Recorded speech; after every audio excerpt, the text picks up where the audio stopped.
Si conoces bien la historia de la Biblia, probablemente habrás oído que Jesús ofrece vida eterna.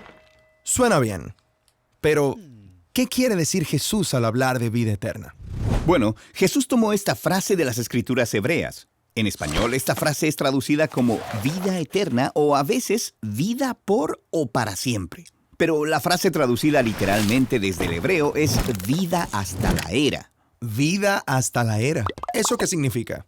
Bueno, es una frase cargada de significado. Y para entenderla, tenemos que hablar primero sobre qué es una era en la Biblia. Hagámoslo. La palabra hebrea para era es olam y se refiere a un periodo de tiempo. ¿A cuál periodo de tiempo? Bueno, a cualquier periodo de tiempo, y puede ser en el pasado o en el futuro.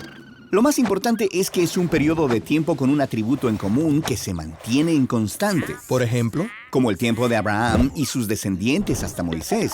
El atributo en común es que es el tiempo de los ancestros de Moisés. Y es así que Moisés puede decir: recuerda los días de la era, los años de las generaciones pasadas y los ancianos. ok. O una era puede ser más corta y futura, como Samuel, quien pasó toda su vida sirviendo en el templo. Durante su dedicación, Ana, su madre, dice que esa es una era. Así que una era es un periodo de tiempo que tiene características únicas y constantes. Exacto. Y puede haber todo tipo diferente de eras dependiendo de en qué te enfoques. Exacto. Así que alguien podría vivir en dos eras al mismo tiempo si se superpusieran. De acuerdo, así que volvemos a la expresión vida hasta la era. ¿De qué era está hablando? En el inicio de la historia bíblica, los humanos fueron hechos de polvo de la tierra. Esta es una imagen bíblica común para las criaturas mortales. Esto es, que viven en una era donde pueden morir. Pero Dios toma la humanidad y los coloca en el jardín sagrado, donde son invitados a experimentar un tipo de vida nuevo y más profundo. Al comer del árbol de la vida. Sí, se nos dice que les ofrece vida hasta la era, una vida de potencial infinito porque los conecta con la mismísima vida divina de Dios. Pero la historia da un giro y en vez de aceptar la vida hasta la era, ellos comen del árbol del conocimiento del bien y el mal. Exacto.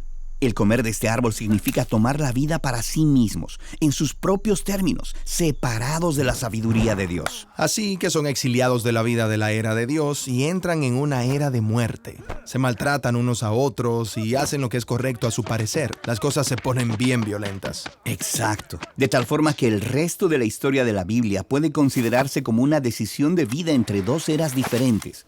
La era de la vida en nuestros propios términos, que lleva a la muerte, o la era de la vida misma de Dios. Y si bien la humanidad ha rechazado la vida de Dios, Dios promete que Él abrirá un camino de retorno. Exacto. Y esa es la promesa que en última instancia nos guía la historia de Jesús. Jesús es presentado como la vida misma de Dios hecha hombre. Así que ambas eras se superponen en Él. Él vive en la era de la mortalidad y de la muerte y en la era de la vida eterna al mismo tiempo. Así que también puede ofrecer a la gente acceso a la vida hasta la era. Así es. Es como dice Jesús en el Evangelio de Juan. Y esta es la vida eterna, que te conozcan a ti, el único Dios verdadero, y a Jesucristo, a quien has enviado. Sin embargo, así como la humanidad rechazó la vida de Dios en el jardín, Jesús fue rechazado y ejecutado. Pero la vida de Dios es más poderosa que la muerte. Así que Jesús se levanta de entre los muertos para poder ofrecer la vida de Dios a otros, como también dice el Evangelio de Juan. Para que todo el que confíe en Él no se pierda, sino que tenga vida eterna. Es decir, vida hasta la era. Genial. Ahora, la mayoría de las personas piensa que la vida eterna es algo que ocurre después de morir. Pero en la Biblia, el acceso a esta era es algo que puedo tener ahora mismo. Sí, recuerda, Jesús era el lugar donde la era de la vida de Dios se encuentra con la era de la muerte. Y eso significa que cuando las personas confían en Él, pueden experimentar la vida eterna aquí y ahora. Pero nosotros todavía vivimos en la era de muerte. Entonces, ¿qué va a pasar cuando yo muera? Bueno, así como la muerte no pudo vencer la vida eterna de Dios en Jesús, así podemos permanecer con vida en Dios, aun si estamos muertos físicamente.